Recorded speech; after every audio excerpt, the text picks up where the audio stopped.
और दुर्गति निश्चित हो जाएगी। बहुत ध्यान से सुने। एक श्लोक में 6 दोष और दूसरे श्लोक में 7 दोष। उपासक को कभी इन दोषों को अपने अंदर टिकने नहीं देना चाहिए। और जो संसार के मार्ग में चल रहे, अगर इन दोषों में चलेंगे तो हुआ जो आपके पुण्य कर्मों से ऐश्वर्य है भी वो नष्ट हो जाएगा। आप दुख, चिंता, शोक से ग्रसित होकर बड़ा दुख में जीवन व्यतीत करेंगे और आपकी गति बिगड़ जाएगी, दुर्गति हो जाएगी। विकत्थनः स्पृहायुर्मनस्वी बिभ्रत कोपम चपलो अरक्षणश्च एतान् पापाः षण्णराः पाप धर्मान् प्रकुर्वते नोत्र सन्तः सुदुर्गे संभोग संविद विषमोति मानी दत्तानुतापी कृपणो बलीयान वर्ग प्रशंसी वनितास्देष्टा एते परे सप्तनशं सवर्गाः। जो अपने मुख से अपनी बड़ाई प्रशंसा करता है, ये 13 लिख लो दिमाग में, डायरी में, क्योंकि ये नोट हो रहा है, आवाज डाली जाएगी, आप बार बार सुन, इनसे बचिए। अपनी बड़ाई, अपनी प्रशंसा कभी अपने मुख से नहीं करना, नहीं तो आपके पुण्य नष्ट हो जाएंगे, बुद्धि भ्रष्ट माने गिर जाएगी। अगर परमार्थ में चल रहे हैं तो भी, और व्यवहार में तो पुण्य नष्ट हो ही जाएंगे। बुद्धि गिरी हुई तभी ऐसी बात होती है। और यह दोष बहुतायत है, ये बहुत प्रभावशाली है। अपनी बड़ाई मारना, इसको देख लो, पकड़ो, सत्संग है। अपने मुख से कभी अपनी बड़ाई ना करना। अगर कोई अपने मुख से अपनी बड़ाई करता है तो उसके सुकृत नष्ट हो जाते हैं, बुद्धि भ्रष्ट माने गिर जाती, पतित हो जाती है, फिर निर्णय ठीक नहीं। अगर हमारा सारथी, हमारा ड्राइवर मूढ़ हो तो कहीं भी हमको गिरा देगा, तो वो बुद्धि भ्रष्ट मतलब गिर जाती है, निर्णय करने लायक नहीं रहती। अपनी प्रशंसा अपने मुख से करना। दूसरा, लोलुपता, ये वृत्ति नहीं होनी चाहिए। धर्म से चलेंगे, धर्म के द्वारा जो हमें प्राप्त होगा उसी से हम अपना भरण पोषण करेंगे। आपके बच्चे स्वस्थ होंगे, बुद्धिमान होंगे, परिवार में बहुत सुख और शांति होगी, भले दीपक की तरह जलो, बहुत काल तक रहेगी। लक्ष्मी जी भी आपके घर में बहुत काल, हम ये नहीं कहते कि बहुत नहीं, जितनी है बहुत सुख शांति से चलोगे। अगर लोलुपता करोगे, हिंसा, छल कपट, व्यभिचार, चोरी, ऐसे धन आ जाए, वो आएगा, लेकिन वो हाइलोजन की तरह आएगा, एकदम प्रकाश और फ्यूज, बिल्कुल अंधकार करके जाएगा। देख लेना, तुम्हारे जो सुख के हेतु हैं, तुम्हारा शरीर, तुम्हारे बच्चे, तुम्हारी पत्नी, तुम्हारा परिवार, उसको देख के तुम रात दिन जलोगे बिना आग के। ऐसे उनके आचरण होंगे, ऐसे उनके अंग होंगे, ऐसे उनके दिमाग होंगे, ऐसा उनका व्यवहार होगा। ये लोलुपता अगर उपासक में या किसी में है तो उसको नष्ट कर देती है। सावधान। तीसरा, यदि आपका अपमान होता है तो आपको उसे सहन करना होगा, उससे आपके पाप नष्ट हो जाएंगे। जो तनिक सा भी अपमान होने पर बहुत क्रोध करके दूसरे का अपकार करने लगता है, ये आपका पतन करा देगा, ये आपको फंसा देगा, हृदय जलेगा, अर्थव्यवस्था नष्ट होगी, पूरा परिवार दुखी होगा। जरा सा अपमान की संभावना में आप किसी से भी भिड़ गए, किसी से भी, वो ये प्रवृत्ति आपका पतन कर देगी। उपासक में तो अपमान सहना अमृत है, नीचापमानम सुधा, पर व्यवहार में भी ज्यादा उत्तेजित मत होइएगा। ये तो कुछ मिनट की बात है, अगर आपने उसे मारा, पीटा, रिपोर्ट हुई, कानून की, ओ फंसते चले जाओगे, अर्थ जाएगा, समय जाएगा, चिंतन जाएगा, बहुत तरह से हानि हो जाएगी। अगर आप सह गए तो आपका सहना उसके लिए आग बन जाएगा। उमा क्षमा साप होते भारी, तुम्हें दंड देने की जरूरत नहीं, उसका एक कर्म ही उसे दंड दे देगा। आप शांत हो जाइए, आप सत्संगी हैं, आप शांत रहिए। चौथा, निरंतर क्रोध और उसका चिंतन। बैठे बैठे बस द्वेषियों का चिंतन ही हो रहा है, अंदर क्रोध का चिंतन और द्वेषियों का चिंतन ही हो रहा है। द्वेष भरी बातें, द्वेष भरे क्रियाएं, उन्हीं का चिंतन करके जलते रहना क्रोध से। उपासक को तो क्रोध करना ही नहीं चाहिए, बहुत शांत। ठीक है, अभ्यास में कभी क्रोध हो सकता है, उसको फिर समन करो, अंदर से प्रायश्चित, जैसा कि अब गलती हुई, आगे नहीं करेंगे। और व्यवहार में भी क्रोध को आप पीना सीखें। अगर बार बार आपका क्रोध प्रकट होता ही रहेगा, आपका स्वभाव बिगड़ जाएगा, आपके पुण्य नष्ट हो जाएंगे और आपका जीवन नष्ट हो जाएगा। देने वाला उतना दे देगा, आपको आनंदित रहो, पैसा खर्चा सब, पूरे जीवन का विध्वंस मचा दिया क्रोध ने। कहीं भी आप देखो, किसी से क्रोध करके देखो, फिर देखो तुम्हारा भजन चल रहा है, तुम्हारी वो आनंद वृत्ति है नहीं, जलोगे और वो जलन और गुस्सा दिलाएगी और वो बैठे बैठे जलो नहीं। ये क्रोध जो है, ये चाहे व्यवहार में हो चाहे परमार्थ में, दोनों की हानि करने वाला है।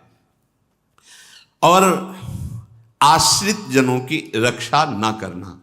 अगर कोई भाग कर आपके पास आ गया है, कोई पशु पक्षी या कोई मनुष्य, आपको चाहिए कि अब चाहे हमारे पहले प्राण जाएं, उसकी रक्षा करेंगे। सीवी जैसे तो कोई बिरले ही होते हैं, पर इतना जरूर ध्यान रहे, जैसे कोई पशु पक्षी किसी भय से आपकी सीमा के अंतर्गत आ गया है, अब उसकी रक्षा करनी है आपको। अगर आप स्वयं मार देते हैं या मरवा देते हैं, या आपके सुकृत नष्ट कर देगा, या आपकी दुर्गति का कारण बन जाएगा। और जो पाप कर्म उत्साहित होकर करते हैं, उपासक को तो बहुत सावधान रहना चाहिए, पर व्यवहार में भी जो नहीं करना चाहिए, अगर वो पाप कर्म आपके द्वारा मन में प्रेरित हो रहे हैं, संकल्प बन रहा है, क्रियाएं हो रही, दुर्गति पक्की, पुण्य नष्ट हो जाएंगे, दुख अशांति बढ़ती चली जाएगी, कभी शांति नहीं प्राप्त कर पाएंगे। ऐसा नहीं कि जो मन में आवे सो करें। पापाचरण निडर और उत्साहित होकर करना, अगर ऐसे लक्षण हैं, निश्चित दुर्गति होती है। ये 6, अपनी बहुत बड़ाई करने वाला अपने मुख से, लोलुपता, तनिक से अपमान में सहन ना करने वाला, निरंतर क्रोधी और आश्रित जनों की रक्षा न करने वाला, और निडर हर्षित होकर पाप कर्म करने वाला। दूसरे श्लोक में 7 है, 6 7। 1, संभोग का ही चिंतन करना, संभोग में ही मन लगाना, संभोग दूसरी स्त्रियों के साथ करने की भावना रखना। संभोग पहला है, संभोग। रात दिन बैठे बैठे बस यही चिंतन करना, गंदी बातों का, गंदी बातें देखना, गंदी बातें सुनना, गंदी बातों का चिंतन करना। फिर अन्य माताओं बहनों के प्रति काम दृष्टि से देखना, कोई आ जा रही है तो दृष्टि से, काम भाव से देखना, भोग बुद्धि से देखना, निश्चित पुण्यनाश दुर्गति। बड़े बड़े उदाहरण इतिहास में हैं, जिन्होंने ऐसा दृश्य नेत्रों से देखने की चेष्टा की, मन में संकल्प किया भोगने का, नष्ट हो गए, चाहे वो कितने बड़े प्रतापी हों। ये दुर्योधन कोई साधारण थोड़ी है, भगवान व्यासदेव जी के द्वारा ही तो, भगवान व्यासदेव जी ही इसकी उत्पत्ति का कारण है। आप देखो, इतने महान पुलस्त जी ही उत्पत्ति का कारण है रावण की। बस यही ऐसे दोष हैं जिनके कारण जीव नष्ट हो जाता है।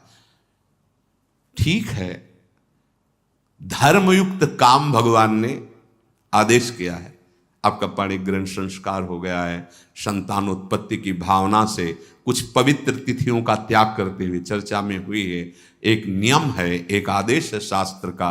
आप बहुत काम प्रवृत्ति वाले हैं तो प्रत्येक मास में जब माताएं बहनें पवित्र हो जाती मासिक धर्म से, तो जिनका पाणिक ग्रहण आपने किया, जो पत्नी स्वरूप हैं, वो ठीक है।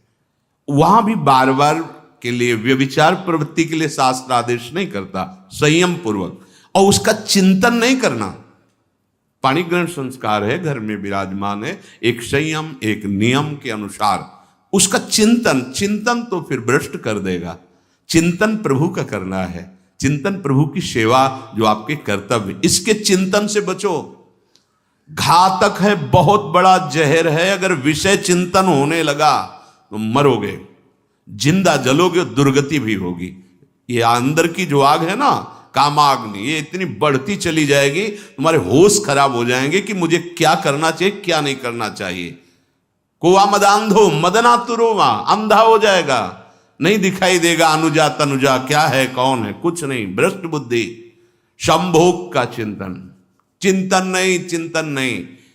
धर्मयुक्त काम आदेश है शास्त्र में। यदि आप प्रवृत्ति मार्ग में हैं तो अपनी पत्नी को जो पाणी ग्रहण स्वीकार किया है, वहां भी पवित्र तिथियों का त्याग करते हुए, एकादशी है, रामनवमी है, नव दुर्गा है, जन्माष्टमी है, राधाष्टमी, जो पवित्र तिथियों का त्याग करते हुए और ऐसे जो मर्यादाएं हैं उसके अनुसार, और कहीं पराई स्त्री के साथ संभोग की बात निश्चित दुर्गति पक्की है। ऐसे ही माताओं के लिए है, स्त्री शरीर के लिए है। यदि वो ऐसी गलत चेष्टा तो पतिवंचक परपति रति करही, रौ नरक कल्पसत परही।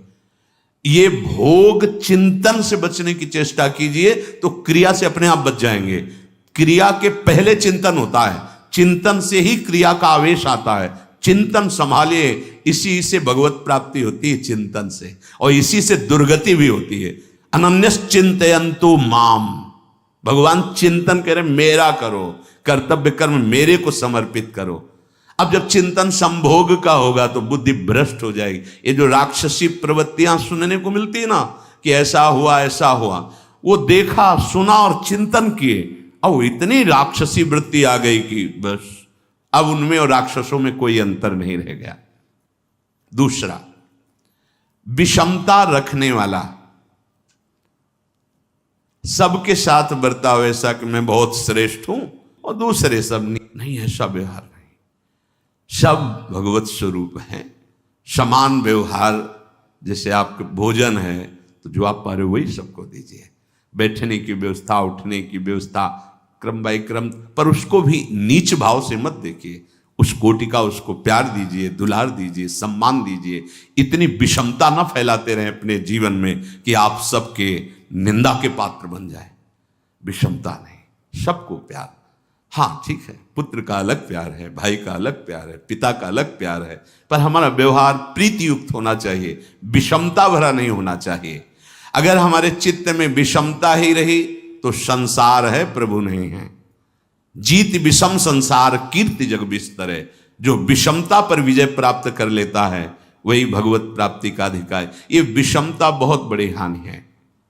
तीसरी बात, अत्यंत मानी होना। जहां आपके प्राण कमजोर होंगे, पुण्य नष्ट होगा, आयुश्री सब नष्ट होना है, ऐसे आचरण करवाएगा गुरुजनों के साथ, महापुरुषों के साथ।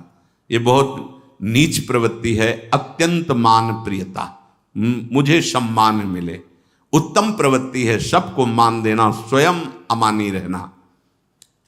चौथा, दान देने की बात कह के मुकर जाना या दान देकर पश्चाताप करना।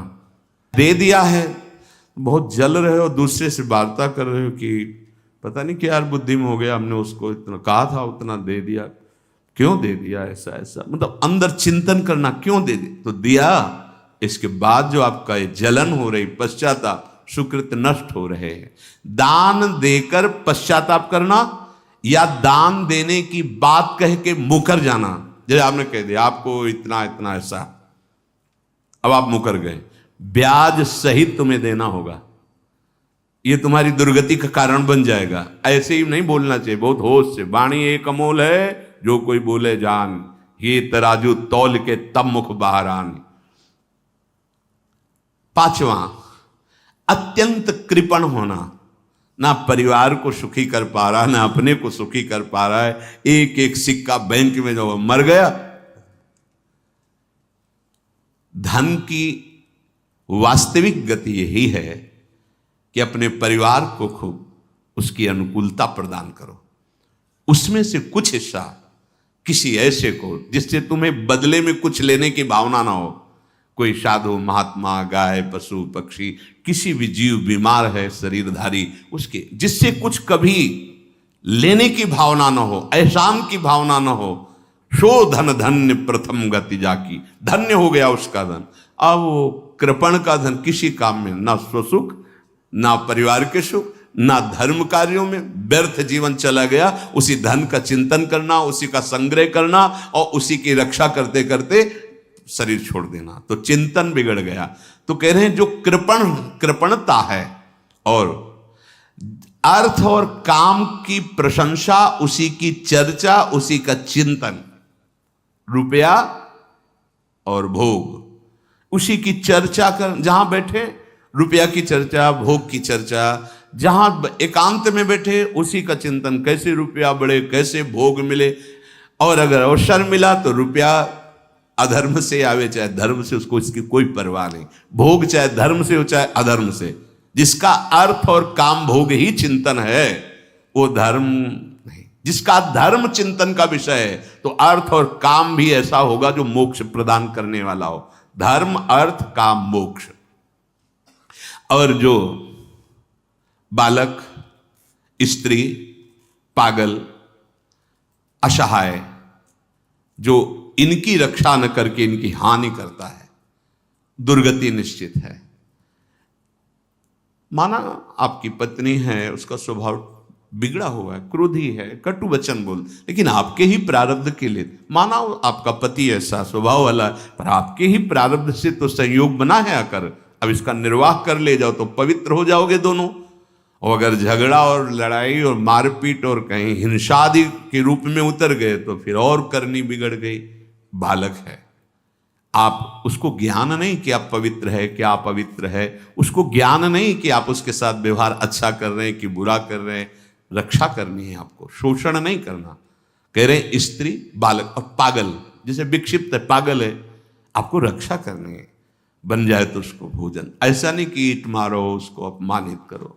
उसकी बुद्धि खराब है, प्रारब्धवशात खराब हो गई है, तो शास्त्र आज्ञा करता है स्त्री, बालक, जैसे पागल, विक्षिप्त आदि हैं, असहाय है, असमर्थ है, बूढ़ा है, वो आप सेवा भी करो तो वो गाली दे सकते हैं, उनकी बुद्धि बिगड़ गई। आपको उनको दंड नहीं देना, मारना नहीं है आपको। मान लो आपके बड़े बूढ़े बुजुर्ग जन हैं, आप सेवा भी कर रहे हो तो आपको कटु वचन बोल सकते हैं, आपकी निंदा कर सकते हैं, लेकिन आपको उनके साथ व्यवहार सद करना है। अगर आपने इन दोषों को स्वीकार किया तो निश्चित आपकी दुर्गति होगी, ना इस लोक में आपको शांति मिलेगी ना परलोक में। इसलिए इन दोषों को बार बार सुन करके और हृदय में जांचो कि कहीं है तो नहीं, अगर है तो सत्संग, भजन बल, भगवत प्रार्थना के बल से इन दोषों का त्याग कर दो, जीवन मंगलमय हो जाएगा। शेष चर्चा आगे। श्री राधा वल्लभ लाल।